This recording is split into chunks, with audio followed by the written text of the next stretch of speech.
झारखंड में दूसरे चरण का दूसरा रण अब अपने अंतिम चरण में है, यानी कि मतदान के आधे बेला जो है वो पार हो चुकी है। लेकिन ये मतदान किस तरफ जा रहा है, समझते हैं सीधे जेएमएम के गिरिडीह से प्रत्याशी विधायक, पार्टी के थिंक टैंक सुदेव सोनू।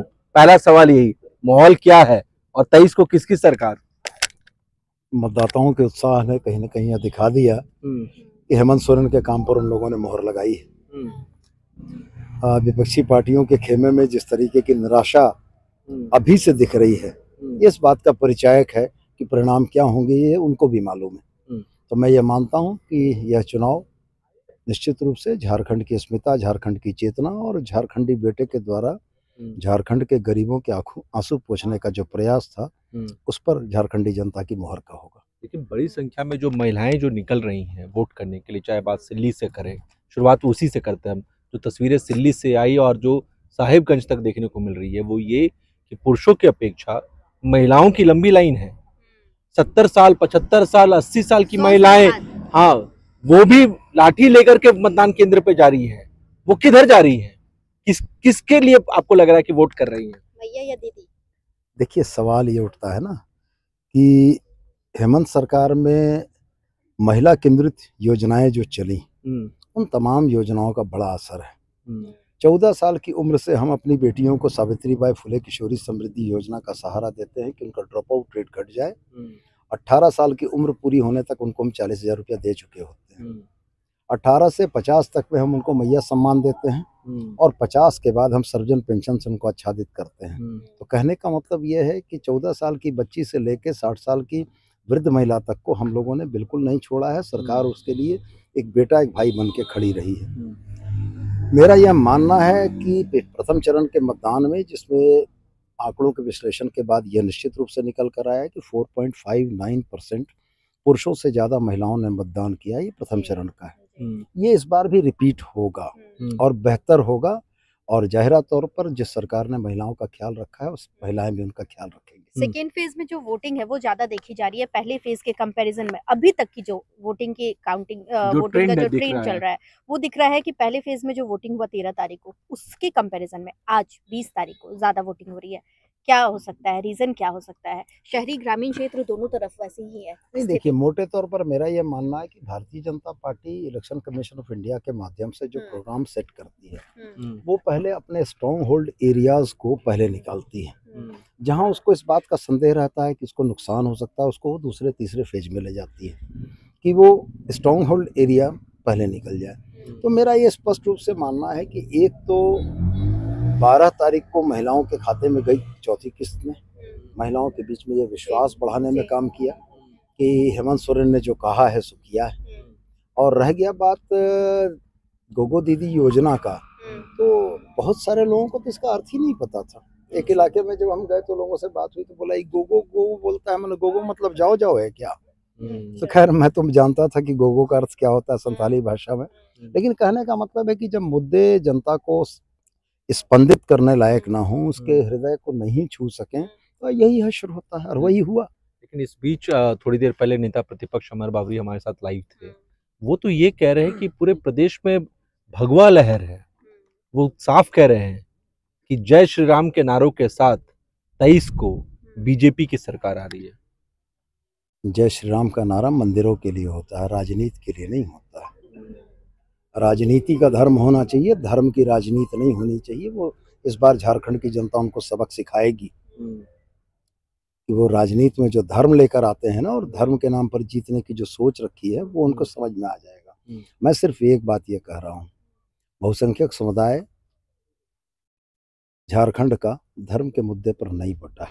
आप शहर जाएंगे तो पता लगेगा जो बीजेपी के स्ट्रॉन्ग होल्ड इलाके थे उनमें निश्चित रूप से काम की हेमंत बाबू के नेतृत्व की सराहना थी। और जो मतदाता निकले वो मतदाता भी इस आधार पर वोट करते हुए दिखे जिनको ये लगा कि झारखंड की बेहतरी और खुशहाली किसके साथ है। तो नेता प्रतिपक्ष की बात अगर हम करें तो पिछली बार भी ये नेता प्रतिपक्ष उसी टीम का हिस्सा थे जब इन्होंने 65 पार का नारा दिया था और जनता ने इनको 25 पर लपटका था।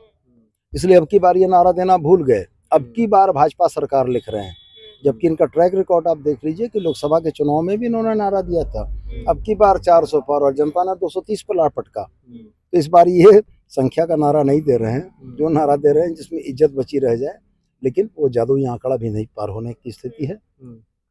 झारखंड हेमंत सोरेन के साथ चला। इस बार इतना कॉन्फिडेंस आ रहा है, जेएमएम लगातार दावा कर रही है कि हम सरकार लेकर आ रहे हैं, महागठबंधन लगातार ये कह रहा है, कहाँ से आ रहा है इतना कॉन्फिडेंस? आप जब जनता के बीच जाएंगे और जब देखेंगे कि 5 वर्षों के शासनकाल के बाद जनता के बीच में सत्ता विरोधी रुझान अगर नहीं है, एंटी इनकम्बेंसी नहीं है, तो इसका मतलब है कि हम लोगों ने जनता के लिए कुछ किया है। और अगर हम लोगों ने जनता के लिए कुछ किया है और जनता इस बात को सराहती है, तो बट नेचुरल कॉन्फिडेंस आएगा कि जिसके लिए हमने काम किया है 5 वर्षों तक, विकास, सुकून, चैन, तरक्की के रास्ते पर अगर ये झारखंड चला है और जनता ये चाहती है कि उससे तेज गति से आने वाले 5 वर्षों के लिए चले, तो बट नेचुरल हमारा। लगातार मैया सम्मान योजना की बात कर रहे हैं, इस पे लगातार डिस्कशन हो रहा है और महिलाओं की संख्या जो हम देख रहे हैं कि वोटिंग प्रतिशत जो बढ़ी है इस बार, और पहले चरण में भी बढ़ी थी, अब दूसरे चरण में भी आप कह रहे हैं कि इस बार फिर से संभावनाएं बढ़ रही है, तो क्या मैया सम्मान योजना की वजह से ये हो रहा है या महिलाएं जागरूक हो गई है ज्यादा इस बार अपने सरकार को लेकर? क्योंकि लगातार ये भी सवाल आ रहा है महिलाओं की तरफ से कि हर मुद्दे उठाए जा रहे हैं, महंगाई के मुद्दे नहीं उठाए जा रहे हैं किसी भी सरकार की तरफ से, और जो महंगाई का मुद्दा होता है वो किसी भी महिला के लिए काफी ज्यादा इंपॉर्टेंट होता है। घर के खर्च को महिलाएं ही देखती है, उन्हें पॉकेट पे पैसे दिए जाते हैं और उसके बाद वो आलू हो, प्याज हो, हर चीज वो खरीद कर ला रही है, तो महंगाई का सीधा कनेक्शन महिलाओं के साथ हो जाता है और महिलाएं चाहती है इस बार उस मुद्दे को उठाया जाए। देखिए, महंगाई के मुद्दे पर निश्चित रूप से केंद्र सरकार की भूमिका बड़ी होती है, राज्य सरकारों की छोटी होती है। अगर हम केंद्र सरकार की भूमिका में विफल रहने के बाद महिलाओं के उनके घर गृहस्थी में थोड़ी मदद करने के लिए एक छोटी सी राशि उनको भेंट कर रहे हैं, तो महिलाओं को ये लग रहा है कि इस दुश्वारी के मौके पर हेमंत सरकार ने उनको मदद करने की कोशिश की है। और दूसरी बात जो आप ये कह रहे हैं कि महिलाएं ज़्यादा निकल कर आ रही हैं, तो कहीं ना कहीं इस मैया सम्मान ने एक आर्थिक स्वावलंबन का भाव पैदा किया है। महिलाओं को ये लगा है कि अब हर महीने में खाते में 1000 आ रहे हैं, दिसंबर से 2500 आना है, तो ये जो माने आर्थिक स्वावलंबन है जिसमें उनको खुद मुख्तारी का एहसास हो रहा है कि भाई हमारे पास अब ये चीज़ें हैं कि 2500 रुपया महीना का मिलेगा तो हम अपनी ज़रूरतों को पूरी कर पाएंगे, तो स्वाभाविक तौर पर महिलाओं में उत्साह बढ़ेगा, और उत्साह बढ़ेगा तो वो पोलिंग बूथ पर दिखेगा। लेकिन आज के अखबारों में तो पहला पन्ना पूरा फटा हुआ है, एक है तो सेफ है। बीजेपी के तमाम नेता कह रहे हैं इसमें गलत क्या है, एक है तो सेफ है, नहीं तो बटेंगे तो कटेंगे। ये तो बीजेपी के नेताओं को अपने बटने और कटने के सवाल पर सोचना चाहिए कि आज भाजपा बची कहाँ। आज तो भाजपा चंपई सोरेन की भाजपा है, आज तो भाजपा बाबूलाल मरांडी की भाजपा है, आज तो भाजपा अपने आयातित नेताओं से भरी हुई भाजपा है। तो सवाल ये है कि वो तो एक रह नहीं पाए खुद से, वो तो बटते जा रहे हैं। आप देख लीजिए कि क्या परिस्थितियां बनी। रविंद्र राय नाराज हुए तो उनको कार्यकारी अध्यक्ष का झुंझुना थमाया। दूसरे दलों से आए हुए नेताओं को, इन लोगों की जिस अमर बावरी की बात कर रहे हैं, वो मूल रूप से झारखंड विकास मोर्चा के विधायक रहे हैं। तो भाजपा तो खुद इंटैक्ट नहीं रही है, तो जनता को इंटैक्ट रखने की बात कैसे करेंगे। और जो कोर भाजपाई हैं उनके मन में तो इस बात की टीस है कि उनको दरी बिछाने के लिए रखा गया, चुनाव लड़ने और जीतने के लिए बाहर से कार्यकर्ताओं को इम्पोर्ट किया गया। लेकिन ऐसा क्यों है सोनू जी कि पीएम जब सारठ आए थे तो उन्होंने कहा कि 23 को मैं फिर आऊंगा बीजेपी की सरकार के शपथ ग्रहण में। बीजेपी के नेता ये कह रहे हैं मोदी जी जो कहते हैं वो करते हैं गारंटी के साथ। मोदी जी ने 2014 में अच्छे दिनों का वादा किया था, गारंटी के साथ आ गए। मोदी जी ने 15-20 लाख यूं ही खाते में आ जाएंगे सबको भेजने की बात कही थी, गारंटी से आ गए। 2022 तक सबके सिर पे पक्की छत होगी, गारंटी से हो गई। 100 स्मार्ट सिटी बन जाएगी, गारंटी से बन गई। किसानों की आय दुगनी हो जाएगी, गारंटी से हो गई। पिछले चुनाव का वो जुमला 400 पार, गारंटी से हो गया। उसी तरीके से 23 तारीख भी गारंटी से होगा। क्या होगा 23 को ये बता दीजिए। किसकी सरकार? हरा गुलाल उड़ेगा और जय झारखंड के नारों से झारखंड गूंजेगा। कौन होगा मैन ऑफ द मैच, कौन होगा आपके हिसाब से? हेमंत सोरेन। कल्पना सोरेन क्या होंगी? सीरीज से डेब्यू देखिए क्या मैन ऑफ द सीरीज सुन लीजिए। हेमंत पे भारी है कल्पना।